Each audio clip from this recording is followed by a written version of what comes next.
পালা পাখির জ্বালা বেশি একটা কথা আছে না, কথাটা আসলেই সত্যি। কারণ আমার বিড়ালটা আজকে আমার কাছে ১.৫ বছর ধরে আছে। তো এই ১.৫ বছরেও আমাদের ফ্যামিলির একজন হয়ে গেছে। যেমন আমার বাচ্চা-কাচ্চা টাইম মতন খাওয়া-দাওয়া, টাইম মতন গোসল, টাইম মতন ওর টেক কেয়ার, ঠিক বিড়ালেরও ঠিক তাই করতে হয় এবং কি বিড়ালটার আরও বেশি করতে হয়। তো সবাই আমার বিড়ালটার জন্য দোয়া করবেন, ও যেন খুব দ্রুত সুস্থ হয়ে যায়। কারণ ও খুবই বড় একটা অ্যাক্সিডেন্ট করেছে। কারণ ও আমার পাশের ফ্ল্যাটে হলো পাখি পালে, সেই পাখি শিকার করতে যেয়ে ও নিজেই শিকার হয়ে গেছে। তো যাই হোক, এটা একটা অ্যাক্সিডেন্ট ছিল, আমরা কেউ বুঝতে পারি নাই। কারণ ও সবসময় বারান্দায় ঘুমায়, বারান্দায় খেলাধুলা করে, ও কখনো বের হয় না।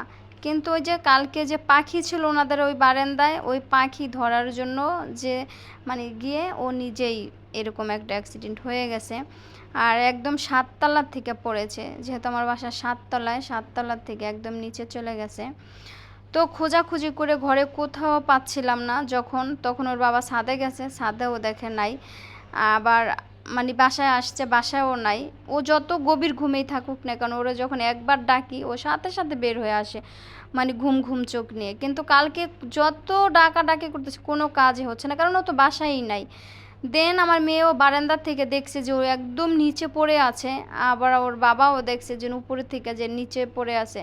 তো ওর বাবা একদম ৭ তলার ৮ তলা ৯ তলার থেকে লিফটে উঠছে, আর আমি আবার ৬ তলা থেকে লিফটে উঠছি। ওইটা নামছি যে কীভাবে, কিবা ওর বাবা যে একতলা পরিমাণ উঁচুতে বিড়ালটা পড়েছিল। তো ওইখানে যে ওর বাবা কীভাবে উঠছে ওর বাবা নিজেও জানে না। পরে জিজ্ঞেস করলাম যে তুমি এত উঁচুতে কীভাবে উঠছো, বলে পিঠা আমি নিজেও বলতে পারি না। তাহলে চিন্তা করেন কী একটা অবস্থা। তো সাথে সাথে ওরা মেডিকেলে নিয়ে গেলাম, বেডের কাছে। তো ওরা বললো যে ভাঙে নাই, কিন্তু প্রচণ্ড ব্যথা পেয়েছে।